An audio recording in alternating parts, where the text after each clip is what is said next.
ವಿಧಾನ ಪರಿಷತ್ತಿನ ಸದಸ್ಯರಾಗಿ ಒಮ್ಮೆ ಮಂತ್ರಿಯಾಗಿ ಕೆಲಸ ಮಾಡಿದ್ದಾರೆ. ಅವರು ಬಹಳ ಆರೋಗ್ಯ ಮತ್ತು ಶಿಕ್ಷಣ ಎರಡನ್ನೂ ಕೂಡ ಹೆಚ್ಚು ಪ್ರಾತಿನಿಧ್ಯವನ್ನು ಹೊಂದಿಸಿದವರು. ಆಮೇಲೆ 1953ರಲ್ಲಿ ಬಾಲ್ಕಿ ಪುರಸಭೆಯ ಅಧ್ಯಕ್ಷರಾಗಿದ್ದರು. ಆಮೇಲೆ 62ರಲ್ಲಿ MLA ಆದರು. ಅಲ್ಲಿಂದ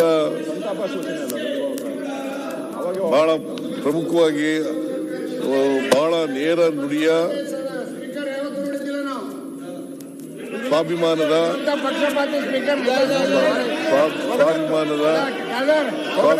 ವ್ಯಕ್ತಿಯಾಗಿದ್ದರು. ಅವರು ಯಾವತ್ತೂ ಕೂಡ ಅನ್ಯಾಯದ ವಿರುದ್ಧ ಹೋರಾಟ ಮಾಡತಕ್ಕಂತ ಕೆಲಸವನ್ನು ಮಾಡ್ಕೊಬರ್ತಾ ಇದ್ರು. ಇವತ್ತು ಮಹಾತ್ಮ ಗಾಂಧೀಜಿಯವರಿಂದ ಪ್ರೇರಣೆ ಪಡೆದು ಅವರು ಏಕೀಕರಣ ಚಳವಳಿಯಲ್ಲಿ ಭಾಗವಹಿಸಿದ್ರು. ಇವತ್ತೇನಾದ್ರು ಕರ್ನಾಟಕದಲ್ಲಿ ಉಳ್ಕೊಂಡಿದ್ರೆ ಅದಕ್ಕೆ ಭೀಮಣ್ಣ ಖಂಡ್ರೆ ಅವರು ಕಾರಣ ಅಂತಕ್ಕಂಥದನ್ನ ಹೇಳಲಿಕ್ಕೆ ಬಯಸ್ತಾ ಇದ್ದೇನೆ. ಅದರಿಂದ ಅವರು ಶಾಂತಿವರ್ಧಕ ಶಿಕ್ಷಣ ಸಂಸ್ಥೆಯನ್ನು ಸ್ಥಾಪನೆ ಮಾಡಿದ್ರು. ಅದರಲ್ಲಿ ಬಹಳ ವರ್ಷಗಳ ಕಾಲ ಅನೇಕ ಶಿಕ್ಷಣ ಸಂಸ್ಥೆಗಳನ್ನ ಮಾಡಿದ್ರು. ಅವರು ಇವತ್ತು ನಮ್ಮನ್ನ ಅಗಲಿದ್ದಾರೆ. ಅವರು ಉರ್ದು ಭಾಷೆ, ಪಾರ್ಸಿ, ಮರಾಠಿ ಮತ್ತು ಇಂಗ್ಲಿಷ್ ಭಾಷೆಗಳ ಮೇಲೆ ಹಿಡಿತ ಹೊಂದಿದ್ರು. ಸುಮಾರು 30 ವರ್ಷಗಳ ಕಾಲ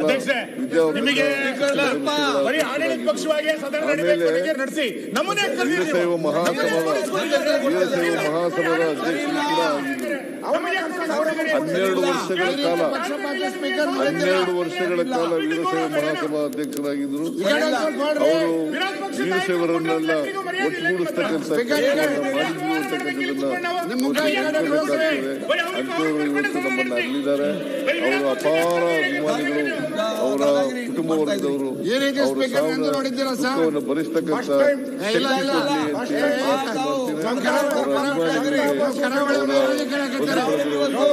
ಅವರೆಲ್ಲರಿಗೂ ಕೂಡ ಸಾವು ದುಃಖ ಭರಿಸ್ತಕ್ಕಂಥದ್ದು, ಅವರ ಆತ್ಮಕ್ಕೆ ಶಾಂತಿ ದೊರಕಲಿ ಅಂತೇಳಿ ಚಿರಶಾಂತಿಯನ್ನು ಬಯಸಿ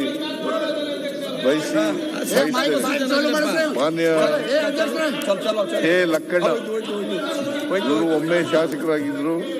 ಇವರು ವೃತ್ತಿಯಲ್ಲಿ ಕೈಗಾರಿಕೋದ್ಯಮಿಯಾಗಿದ್ರು. ಇವರು ಕೂಡ ನಮ್ಮನ್ನ ಅಗಲಿದ್ದಾರೆ. ಮತ್ತೆ ಬೆಂಗಳೂರಿನ ನಗರ ಪಾಲಿಕೆಯಲ್ಲಿ ಸದಸ್ಯರಾಗಿದ್ರು ಕೂಡ ಒಮ್ಮೆ. ಅಂತವರು ನಮ್ಮನ್ನು ಅಗಲಿದ್ದಾರೆ. ಅವರ ಆತ್ಮಕ್ಕೆ ಚಿರಶಾಂತಿ ದೊರಕಲಿ ಅಂತೇಳಿ ನಾನು ಪ್ರಾರ್ಥನೆಯನ್ನು ಮಾಡ್ತೇನೆ. ಪ್ರೊಫೆಸರ್ ಮಾಧವ ಗಾಡ್ಗೀಳ್ ಅವರು ಪ್ರಖ್ಯಾತ ಪರಿಸರ ವಿಜ್ಞಾನಿ. ಅವರು 42ರಲ್ಲಿ ಪುಣೆನಲ್ಲಿ ಜನಿಸಿದ್ರು. ಅವರಿಗೆ ಪದ್ಮಶ್ರೀ, ಪದ್ಮಭೂಷಣ ಪ್ರಶಸ್ತಿಗಳು ಸಿಕ್ಕಿದ್ದು.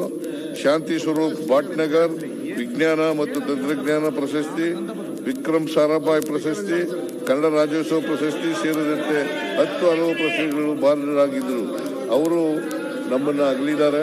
ಅವರ ಆತ್ಮಕ್ಕೂ ಕೂಡ ಚಿರಶಾಂತಿ ದೊರಕಲಿ ಅಂತ ಹೇಳಿ ಪ್ರಾರ್ಥನೆ ಮಾಡಿ ಅಭಿಮಾನಿಗಳಿಗೆ, ಅವರ ಕುಟುಂಬ ವರ್ಗದವರಿಗೆ ಅವರ ಸಾವಿನ ದುಃಖವನ್ನು ಭರಿಸ್ತಕ್ಕಂಥ ಶಕ್ತಿ ಕೊಡ್ಲಿ ಅಂತೇಳಿ ಪ್ರಾರ್ಥನೆಯನ್ನು ಮಾಡ್ತೀನಿ. ಈಗ